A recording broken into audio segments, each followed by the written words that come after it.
देशी गायींना राज्यमाता गोमाता म्हणून घोषित करण्याचा राज्य सरकारचा निर्णय. सरकारच्या निर्णयाचं विविध हिंदू संघटनांकडून स्वागत.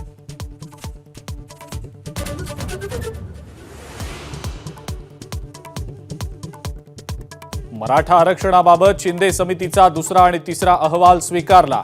विधानसभा निवडणुकीच्या तोंडावर मंत्रिमंडळ बैठकीमध्ये निर्णय.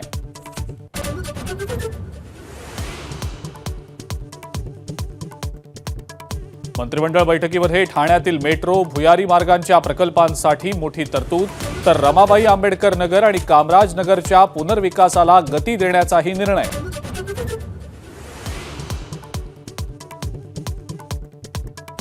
सरकारी कर्मचाऱ्यांच्या ग्रॅच्युइटीमध्ये मोठी वाढ. ग्रॅच्युइटीची मर्यादा 14 लाखांवरनं थेट 20 लाखांवर.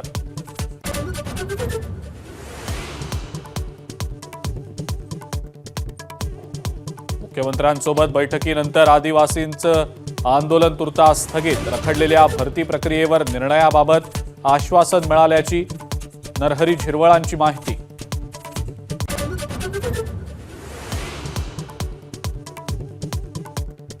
सदोष गणवेशावरून रोहित पवारांचा सरकारला इशारा, तर सरकारच्या निर्णयामुळे महिला बचत गटाला रोजगार मिळाल्याचा केसरकरांचा दावा.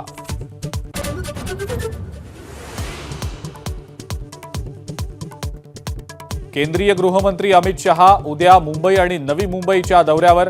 आमदार आणि पदाधिकाऱ्यांसोबत संवाद साधणार. शिंदे, फडणवीस आणि पवारांसोबत रात्री करणार खलबतं.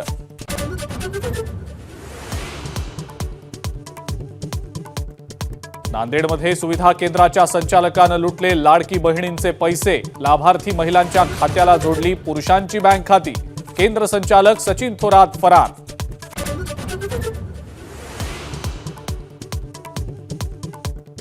पुण्यामध्ये उच्च शिक्षित महिलेला 3.5 कोटी रुपयांना गंडा.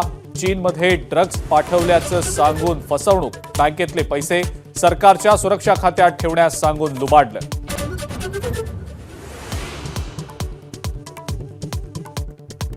सिंधुदुर्ग जिल्हा परिषद बांधकाम विभागात ठाकरेंच्या नेत्याकडून कंत्राटदाराच्या बॉडीगार्डला मारहाण. बांधकाम ठेकेदारीवरून जोरदार राडा.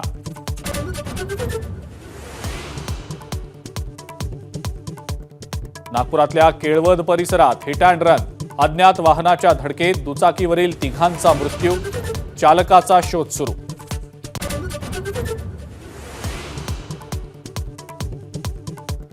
अमरावती जिल्हा भूकंपानं हादरला. अमरावती शहर, चिखलदरा, अचलपूर, अंजनगाव, सुरजी तालुक्यात 4.2 रिश्टर स्केल तीव्रतेचा भूकंप.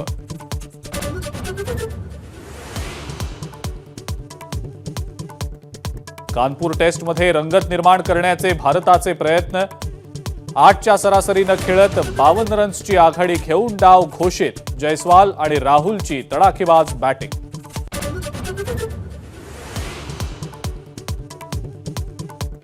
आणि ज्येष्ठ अभिनेते मिथुन चक्रवर्ती यांना यंदाचा दादासाहेब फाळके पुरस्कार जाहीर. 8 ऑक्टोबरला पुरस्काराचं वितरण.